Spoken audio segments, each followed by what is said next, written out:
MTC 최상위 영어 2023 EBS 수능 특강 영어 17강 넘버 01 물결표 사인 03 에머와 제시커가 그들의 예전 독일 여행 중 한 여행에서 에머의 치료를 받고 있었을 때 제시커는 작은 기념품점에 들러 독일어로 쓰인 2명의 친구에 관한 책을 한 권 구매했다. 병원에 돌아와 그녀는 그것을 에머에게 주었다. 그들은 그것을 훑어보았다.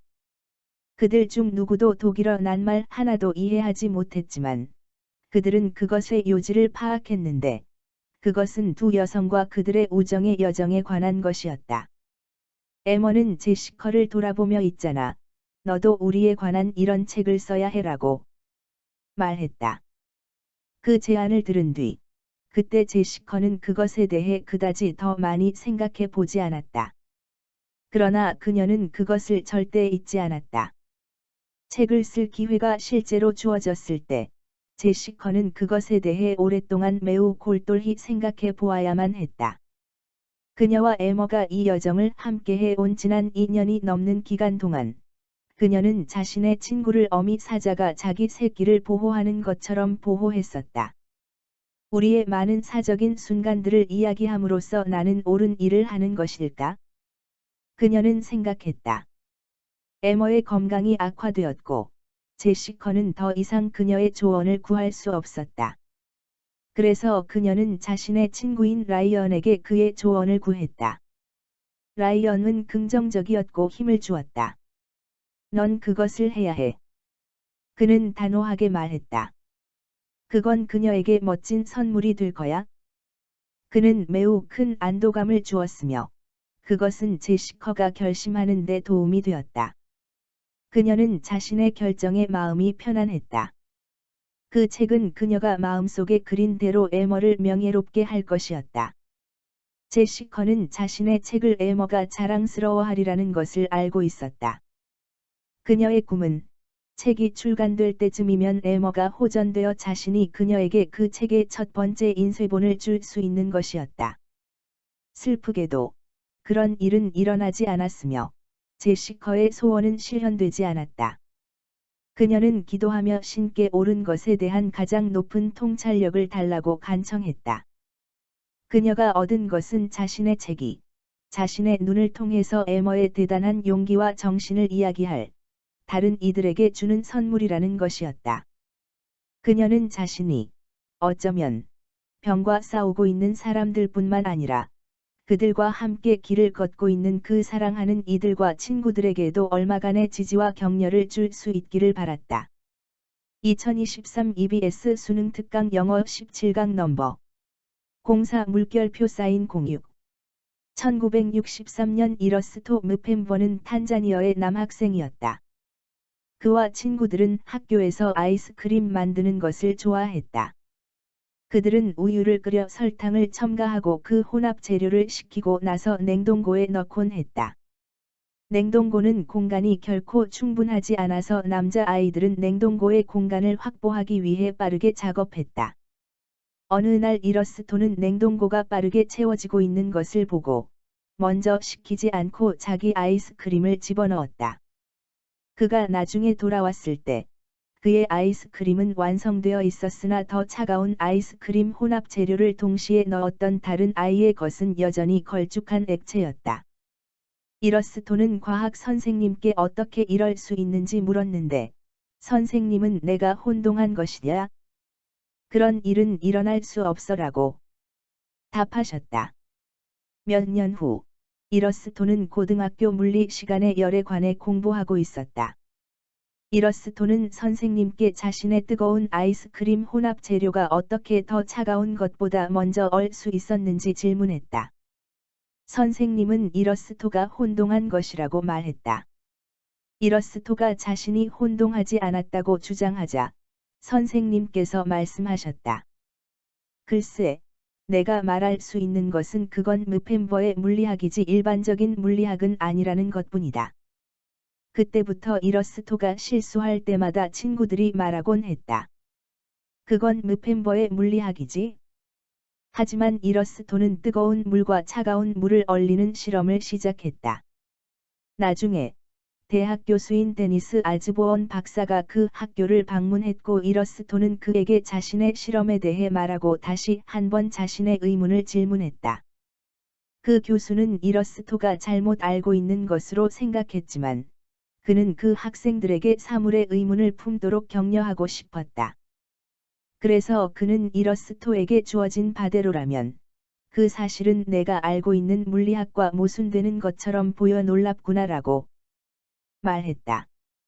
이러스토는 실험을 계속하여 자신의 동료 학생들과 선생님에게 뜨거운 물이 실제로 차가운 물보다 더 빨리 얼 수 있다는 것을 입증했다.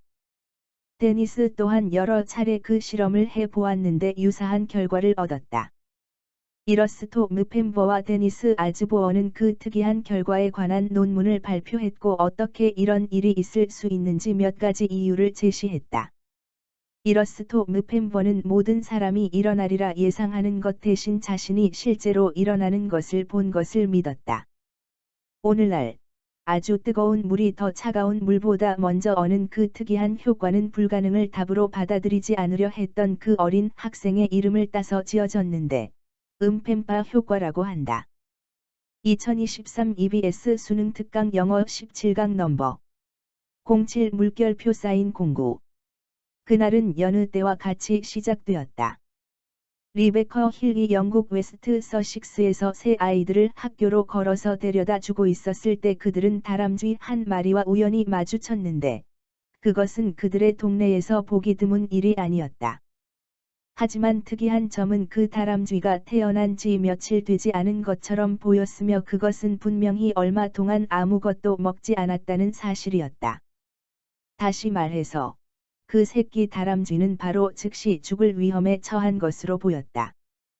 힐과 그녀의 가족은 이미 수거와 스파이스라는 이름의 고양이 두 마리에 대한 소유권을 주장했던 적이 있는 진정한 동물 애호가여서 아이들을 학교에 데려다 준 후 리베커는 다람쥐를 주워 담아 집으로 데려갔고 그곳에서 그것에게 체스너트라는 이름을 붙여주었다. 그러고 나서 그녀는 그 새끼 다람쥐를 아기 젖병으로 먹이려고 했었다. 불행히도 그 동물은 그것, 젖병을 물려고 하지 않았다. 바로 그때 리베커의 남편 마어턴에게 한 가지 생각이 떠올랐다. 수거와 스파이스는 한 배에서 각각 5마리씩 총 10마리의 새끼 고양이를 약 2주 전에 낳았기 때문에 아마도 그들은 새끼 고양이들 사이에 다람쥐를 슬쩍 끼워 넣을 수 있을 것이고 양모들은 눈치채지 못할 것이었다. 그들은 그 다람쥐에게 기회를 주기로 결정했다. 그 과정을 용이하게 하기 위해 마어턴은 기발한 해결책을 떠올렸다. 그는 고양이가 무심결에 다람쥐를 자신과 새끼들에게 위협적인 존재가 아니라 오히려 익숙한 가족의 일부로 보게 하기 위해서 리베커의 향수를 조금 새끼 다람쥐에게 뿌리기로 결정했다.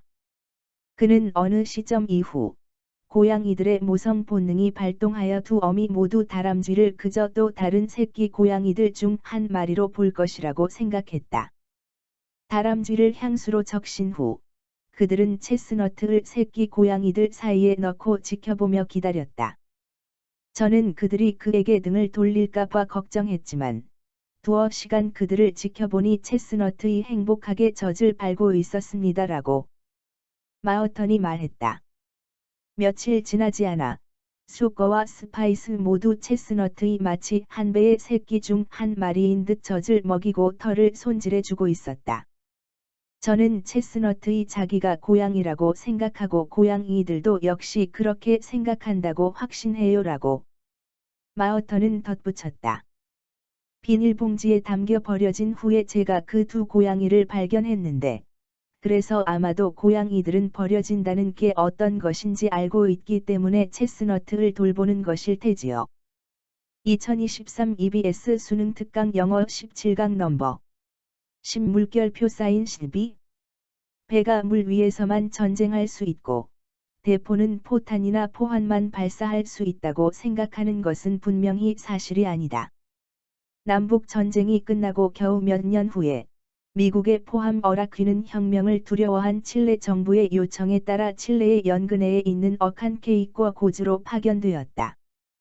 미국의 전함을 보면 폭동에 관한 모든 생각이 가라앉을지도 모른다는 바람이 있었다.